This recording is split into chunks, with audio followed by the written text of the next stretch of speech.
Ya, assalamualaikum warahmatullahi wabarakatuh. Jumpa kembali di channel saya. Semoga kabar teman-teman semua dalam kondisi baik. Jangan lupa jaga kesehatan di musim-musim atau masa-masa pandemi corona ini. Ya, oke, di siang hari yang cerah ini kita kedatangan mesin las inverter merek Hansen ARC 200, dimana mesin ini datang dengan keluhan tidak bisa dibuat untuk ngelas, alias apinya kecil. Nanti kita akan cek bersama-sama. Mudah-mudahan ini akan berhasil menjadi baik. Oke, kita coba dulu.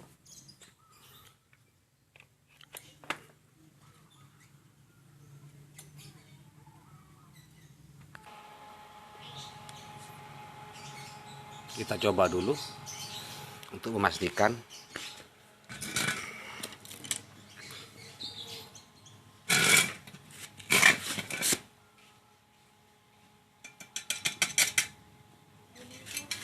Kita coba dulu.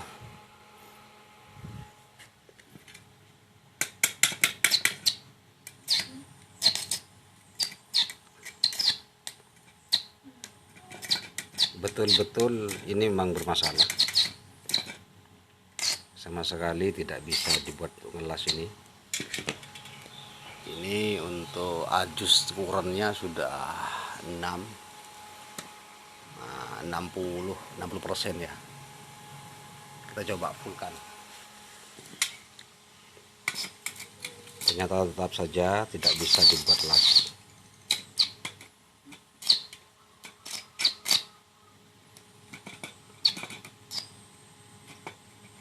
Ujung elektrodenya nempel terus. Jadi memang ini bermasalah.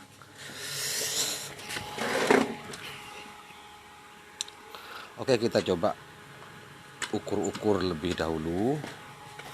Kita ukur output tegangannya ini keluar berapa.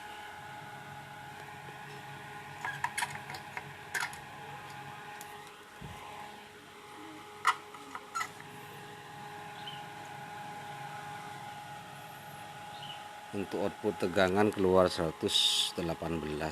Ini bisa dikatakan normal.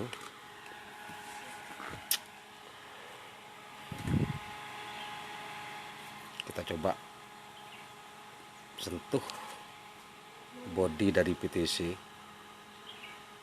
Kalau bodi PTC ini panas, bisa jadi relinya yang bermasalah. Tapi di sini PTC-nya dingin, artinya reli yang dipakai ini normal. Sebagai soft start dia bekerja dengan baik. Karena kalau relinya ini rusak, maka otomatis yang menjadi penghantar ini adalah PTC-nya. Biasanya ditandai dengan bodinya yang panas.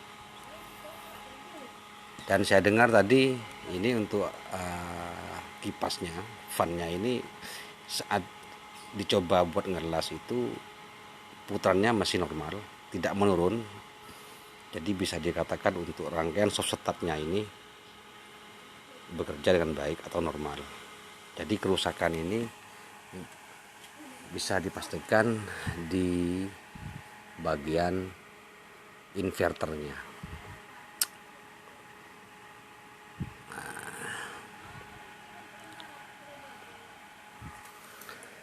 Kita coba ukur tegangan PSU-nya. Kita ukur tegangan PSU-nya. Kita coba ukur di kaki reli saja.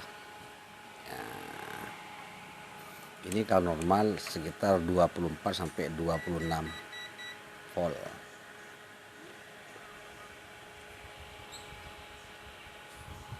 24,3 normal.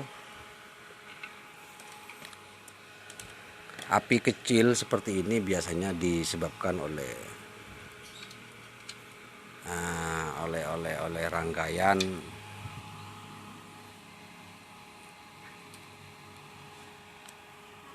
di blok bagian depan ini. Biasanya bisa jadi dari rangkaian PWM. Jadi kita coba ukur tegangan pada kaki MOSFET-nya. Kita coba ukur tegangan pada pin gate dan S-nya pada MOSFET. Ukur 4,8. Kita pindah ke sebelah samping.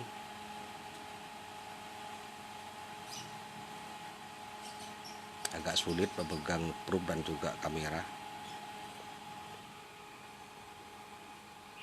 4,8.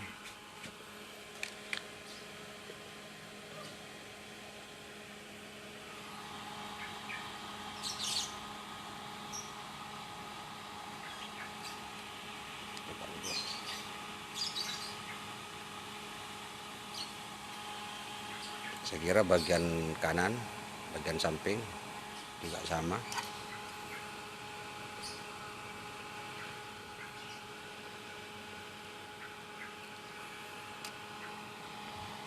Untuk mengukur pin MOSFET cukup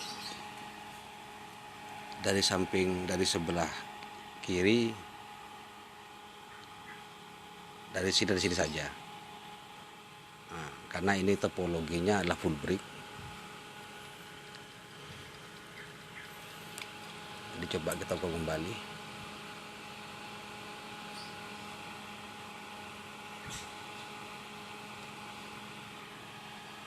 Sama 4,8 volt. Jadi masing-masing gate pada switching inverter ini untuk tegangannya normal.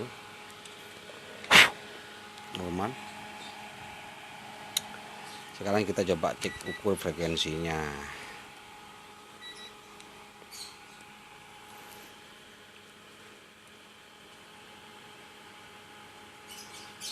Biasanya ini antara 80 sampai 110 kHz biasanya.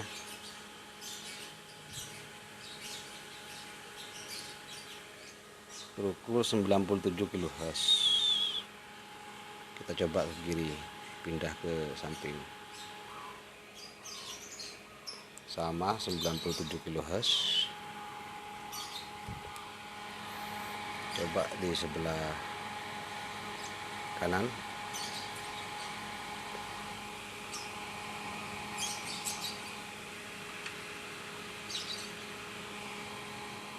Sembilan puluh 97,9 sama.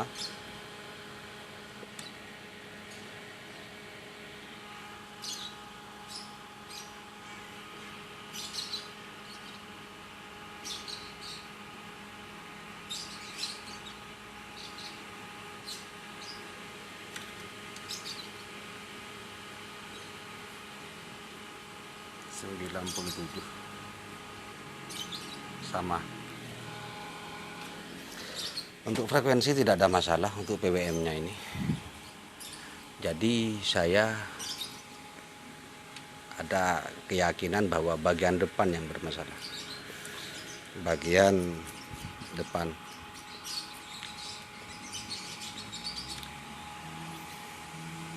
Kita coba cek dulu ini.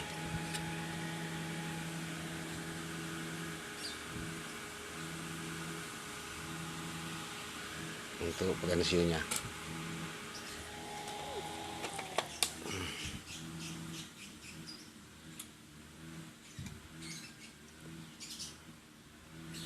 Kita coba ukur potensinya.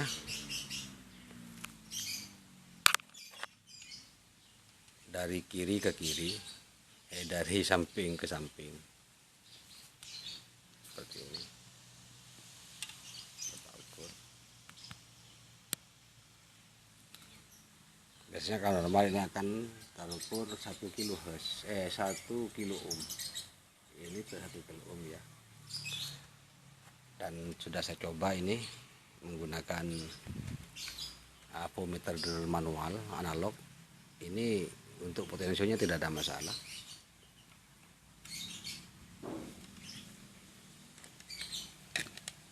Biasanya hal semacam ini juga bisa sering disebabkan oleh potensio ini yang rusak, atau ada jalur potensio menuju mainboard ini yang rusak. Untuk kasus seperti ini saya kira rekan-rekan tidak perlu berpikir yang aneh-aneh atau yang berat-berat dulu ya, karena segala kemungkinan itu bisa terjadi. Kita coba secara visual saja melihat ada komponen-komponen yang keropos, karena bagian ini rentan rusak. Jika sambungan atau jalur pada kaki potensio ini yang ada di mainboard ini ada yang bermasalah, ada resistor atau yang lain-lain yang rusak atau karena keropos, itu maka tidak akan bisa membuat rangkaian mainboard ini bekerja normal. Kita coba cek dulu. Nah, kita melihat ada transistor dengan kaki yang sudah keropos.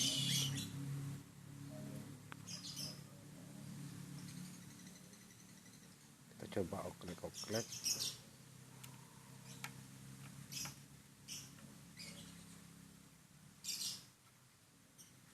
Nah,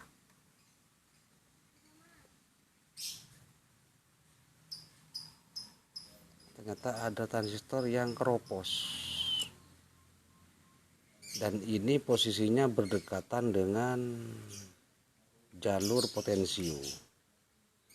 Jadi kita bisa mungkin ini besar kemungkinan ini yang menjadi masalah. Mungkin sambungan potensio ini tidak sampai pada rangkaian PWM-nya ini, karena ada transistornya yang keropos tidak nyambung. Ini sudah ada titik terang, sobat-sobat, sudah ada titik terang. Jika dilihat ini FCS 80 50.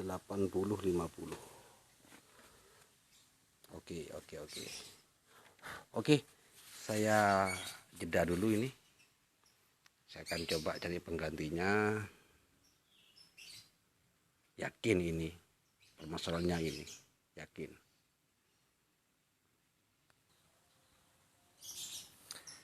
Oke, sahabat-sahabatku semua, sekarang saya sudah memiliki transistor yang keropos tadi ya. Ini terlihat sama dengan kode FCS 8050. Jadi ini kita akan pasang sesuai dengan kaki-kakinya di PCB, di mainboardnya.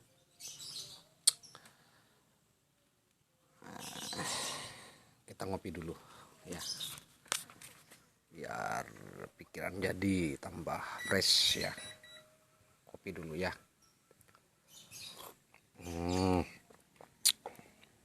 Alhamdulillah. Jangan lupa rokoknya ya, rokok dulu biar pikiran jadi lebih enteng ya. Kalau nggak merokok itu pikiran kacau.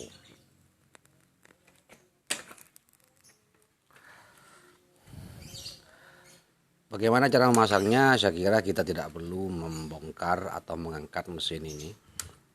Kalau hanya untuk memasang sebuah transistor yang tadi itu, karena di si bawah ini ada ruang yang lumayan bebas, lumayan luas. Jadi kita hanya akan membaliknya saja.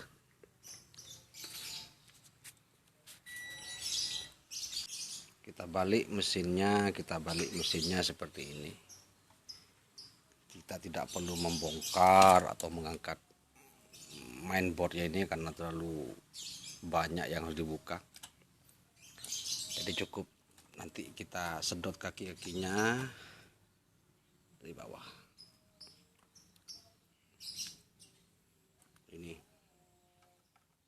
Ini yang akan kita sedot kakinya, nanti transistornya dipasang dari atas. Oke, saya jeda dulu. Oke, untuk jalurnya PCB-nya sudah saya sedot timahnya ya.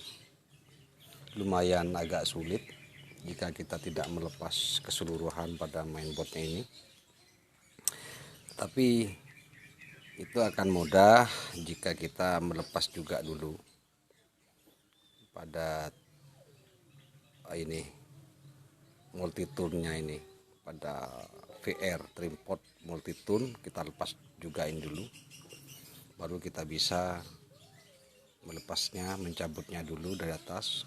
Kita solder di bagian bawah, kita lepas ini dulu, baru nanti kita bisa menyedot semua kaki-kaki ini dengan baik. Seperti ini hasilnya. Dan kita pasang. Jangan lupa pemasangan ini tidak boleh terbalik, sesuai ada tanda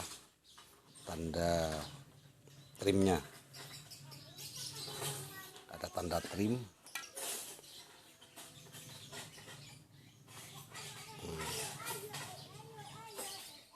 Ada tandanya, jadi kita pasang lagi.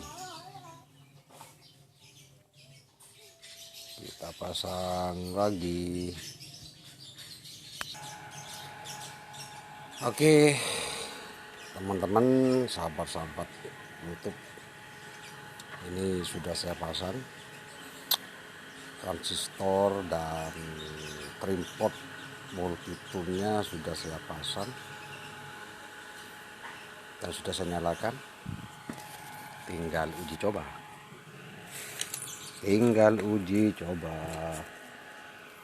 Kita coba cek dulu tegangan outputnya,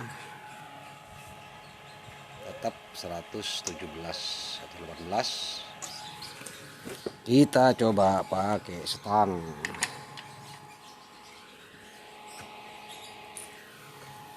Kalau ini normal, biasanya nanti listrik saya ini akan trip, akan anjlek. Tadi saat dicoba itu kan, saat apinya kecil, meskipun potensio ampernya kita fullkan, itu tidak anjlek listriknya, berarti ampernya tidak berfungsi ini. Sekarang kita coba buktikan apakah betul ini permasalahannya. Kita coba dari 3% dulu.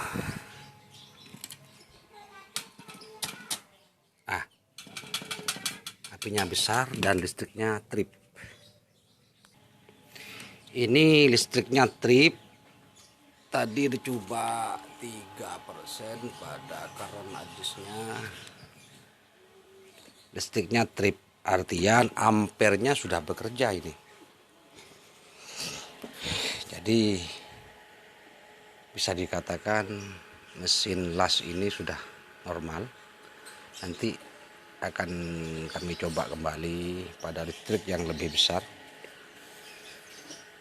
Ini bisa disimpulkan bahwa kerusakan ada pada sebuah komponen yang namanya transistor di dekat soket ini, soket jalur potensio. Ini letaknya di sini. Ini memang sering terjadi keropos karena memang tidak dilindungi, kaki-kakinya itu tidak dilindungi. Jadi dalam jangka waktu yang lama sering kakinya keropos akibat kelembaban yang dihasilkan oleh fan atau kipas. Jadi ini sudah bekerja. Kita tidak perlu berpikir yang aneh-aneh, yang berat-berat dulu. Secara visual, secara kasat mata, kita bisa mengecek kerusakan-kerusakan pada mesin las seperti ini. Apa bro? Oke, kita coba lagi pakai 2%. Apakah titiknya tetap anjlek?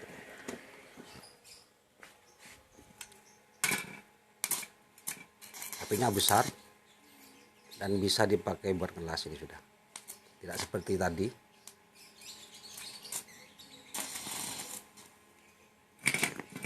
Nah, ini sudah normal berarti. Ini pakai 2%. Tadi meskipun potensio di fullkan, diputar penuh, tidak seperti ini. Jadi ini sudah normal. Saya kira sudah normal. Karena kapasitas listrik saya itu di rumah cuma 900 watt standar. Jadi kalau pakai las yang gede-gede seperti ini tidak bisa. Tapi dengan percobaan yang sudah seperti ini, hasil yang didapat seperti ini sudah bisa dikatakan mesin las sudah normal. Karena kalau dipaksa kita ambil 3 sampai ke atas ini pasti listriknya anjlek atau trip. Oke teman-teman, itu saja dulu share pengalaman dari saya pada siang hari ini. Semoga membantu teman-teman yang mengalami kasus yang serupa. Jangan lupa like dan subscribe. Terima kasih.